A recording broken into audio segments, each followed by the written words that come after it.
নতুন বছরের থেকে মানে বাংলা নতুন বছরের থেকে আমি নিজের সঙ্গে মানে নিজে প্রমিস করছি যে আর এবার থেকে হাঁটতে জামু। এবার কতদিন কন্টিনিউ করতে পারি এটা কইতে পারি না, কিন্তু প্রমিস করছি যে কন্টিনিউ ঠিকই করুম। তো 2 দিন হাঁটলে আর পরে 3 দিনের মতো যাওয়ানোর ইচ্ছা করে না, ঠিক ওই সকালে উঠতেই প্রবলেম, এবার শীত কো আর গরম কো। তো দেখি কতদিন কন্টিনিউ করতে পারি। তো গুড মর্নিং বন্ধুরা, তোমরা সবাই কেমন আছো? আশা করি ভালোই আছো। গুরুজনকে প্রণাম জানাই। তো এইটা হইছে তোমার সার্কেট হাউসের এটা রাউন্ড দিয়া তারপরে আবার ব্যাক করে লাইছি বাড়ির জামুগা। তো এইদিকে একটা বিয়ে বাড়ি পড়ে, তো এটারে একটু উঠাইলাম। এদিকের পাথরটি কি সুন্দর লাগতেছে না বন্ধুরা, মানে একদম কিউট কিউট পাথরটি লাগতেছে। মনটা করতেছে উড়াইয়া বাড়ি তুলে জায়গা, ও মা গো দিব বেন্দা দিয়ে আমার বাড়ি।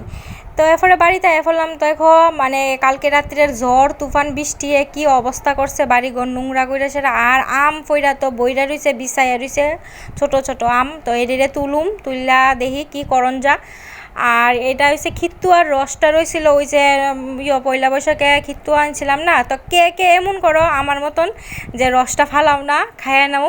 তা আমি এটা মুড়ি দিয়ে সেটা খুব ভাল লাগে এই রসটা খাইতে। তো অর্ধেকটা বুরিন্দা লাড্ডু আছিল, অনেক কী করণ যাইব নাই মামাতে কানা মামাওয়ালা, তাই না? একদম। তো কমেন্টে অবশ্যই জানাবা যে কারা এমন রস দিয়া মুড়ি দিয়া খাও। তো রান্নাবান্না কিছু শেয়ার করছি না দুপুরের, তো একবারে ডাইরেক্ট সন্ধ্যার সময় আইলাম।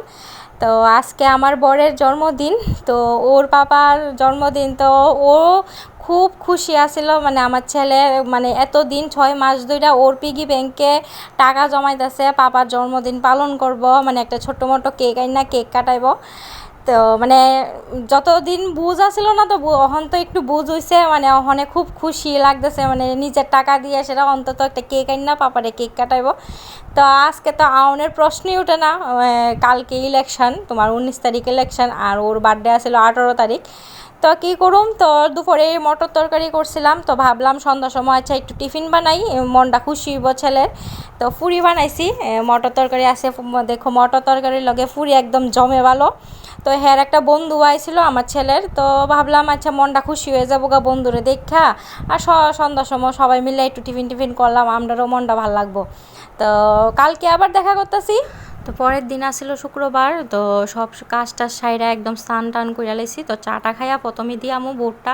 তো আমি এই সম্বন্ধে এত কিছু বুঝি না, আর রাজনীতি তো কিচ্ছু বুঝিই না, তো আমি এই লাইনে যাই না একদম। তো আমার মানে আমার মনে যেটা যে ইন্ডিয়া যেমন নাম্বার 1-এ থাকুক, আমার ভারতবর্ষের যেমন উন্নতি হোক, তো এই বুঝেই আমি ভোটটা দিয়াই। তো দেখো একদম রেডি হয়ে গেছি। আর তোমরা এত আদর, এত ভালোবাসা, এত সাপোর্ট করতেছ, মানে এটা দেখে খুব ভালো লাগে আসলে। মানে সত্যি, মানে আগে করতে বাড়িতে একটু লজ্জা বোধ হইতো, কিন্তু অহনে বাড়িতে বাইরিলে অনেকে উজ্জা কথা কয় যে আরে বৌদি তোমার ব্লগটা দেখি, আরে দিদি তোমার রিলসটি খুব ভালো লাগে।